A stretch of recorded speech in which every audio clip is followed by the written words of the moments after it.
Irving's code enforcement department takes on a range of responsibilities, focusing on health, safety, and the appearance of our community. Apartments, mosquitoes, garage sales, weeds, and more are on that long list.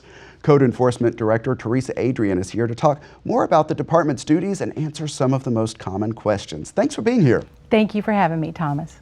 And let's start with a new program. It's called the Rubbish Roundup. What does that involve? So Rubbish Roundup is one of several business plan initiatives that we adopted this year as part of our citywide strategic planning.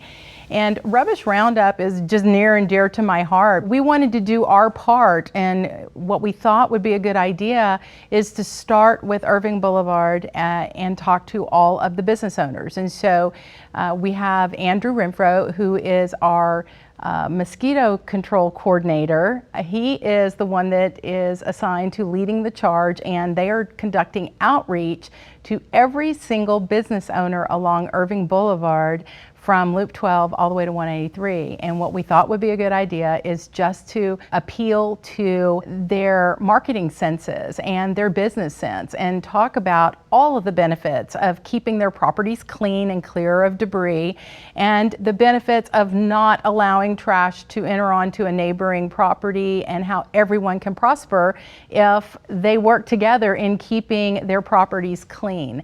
And so they've begun the outreach, and they are working their way from one end of Irving Boulevard to the other, and we are very hopeful that we will instill some, property ownership pride and some enthusiasm amongst the business owners, just understanding the benefits of great curb appeal and keeping their properties clean. That creates an image for the city of Irving, and Irving Boulevard is one of our main corridors.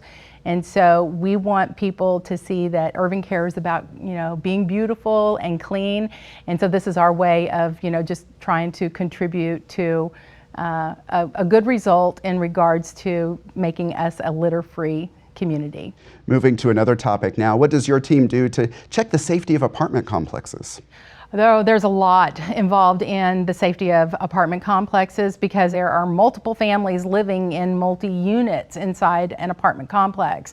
We check everything from the interiors to the exteriors, common areas, mechanical rooms, walkways, stairwells, balcony railings, heating and air conditioning, electrical, plumbing, breaches in the sheetrock, you name it, we check it. They go through and do a very vigorous inspection, because we want to make sure that our residents that live in apartment communities in Irving are enjoying a good quality of life, no differently than if they were to be an individual homeowner. We are under a licensing and inspections program with the apartment complexes. They do update their applications each year, they submit their license fees, and then we renew that license. And they do get an annual inspection, but every single infraction that's observed during that annual inspection, the inspectors go back and re-inspect until all of the violations have been solved. As long as the apartment complexes are chipping away at corrections,